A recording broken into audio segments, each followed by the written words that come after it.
Çok vaxt güldüm ağlayaraq için için, bircə sözlə gözyaşımı silmədim də.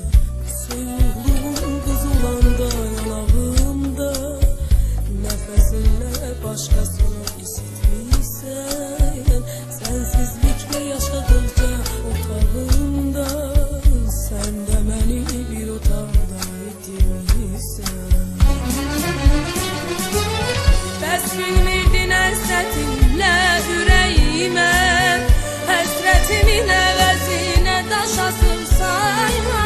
Bəs bilmirdin özün mənə yad olduqca, mənim üçün də yavaş yavaş yaxlaşırsan. Soyuqluğun buz olanda yanağımda, nəfəsinlə başqasını isitmişsən.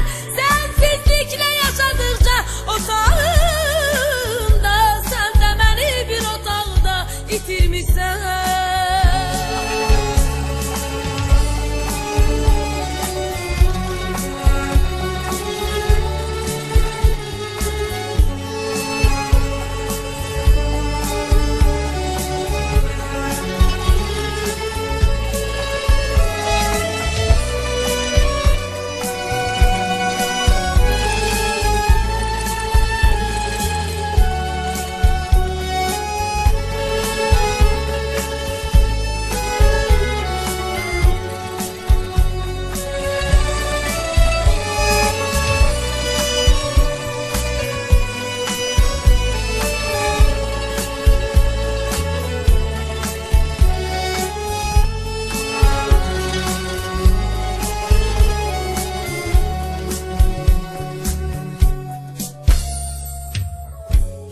Baxışlar dikilibdir gözlərinə, sənsə mənə peşiman qəlb gətirmisən.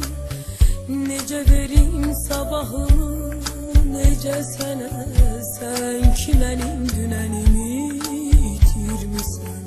Nə deyim, nə bir ümmandır mənim üçün, heç xəbərin olubmu ürəyimdə. Damla kimi yaşadıqca özlə qəlbdə, gözlərimdən damla damla süzülürsən. Bəs bilmirdin, bəs unuttun bugününü, bir gün yenə bu ocağa dönəcəksən. Bəs bilmirdin, dodaqlarda yanışanda, mənim üçün ürəyimdə sönəcəksən. Nə deyim, nə günahını qaytar mənə, ürəyimdə yanar bir o söndürmüsən. Damla kimi yaşadıqca özgə qəlbdə, gözlərimdən damla damla süzülmüsən.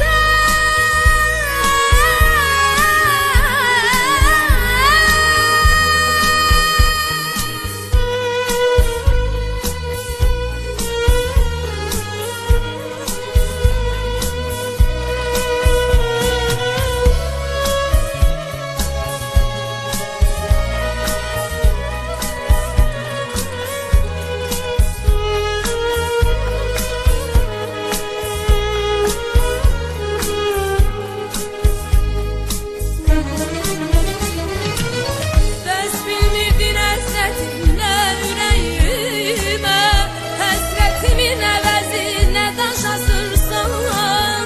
Bəs bilmirdin özün mənə yad olduqca, mənim üçün də yavaş yavaş yaxlaşırsan.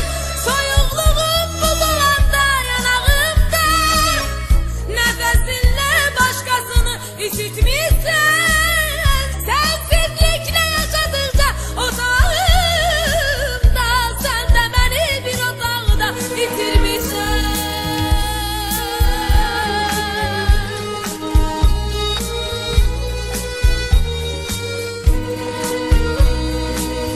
Deyirsən ki dəyişmişəm, yadlaşmışam. Səsimdə də bir ögeylik duydum mənim. Unutma ki, Unutma ki ögeyliyim, yadlaşmağım hem günahın hem cəzandır indi sənin. Hem günahın, hem cəzandır indi sənin.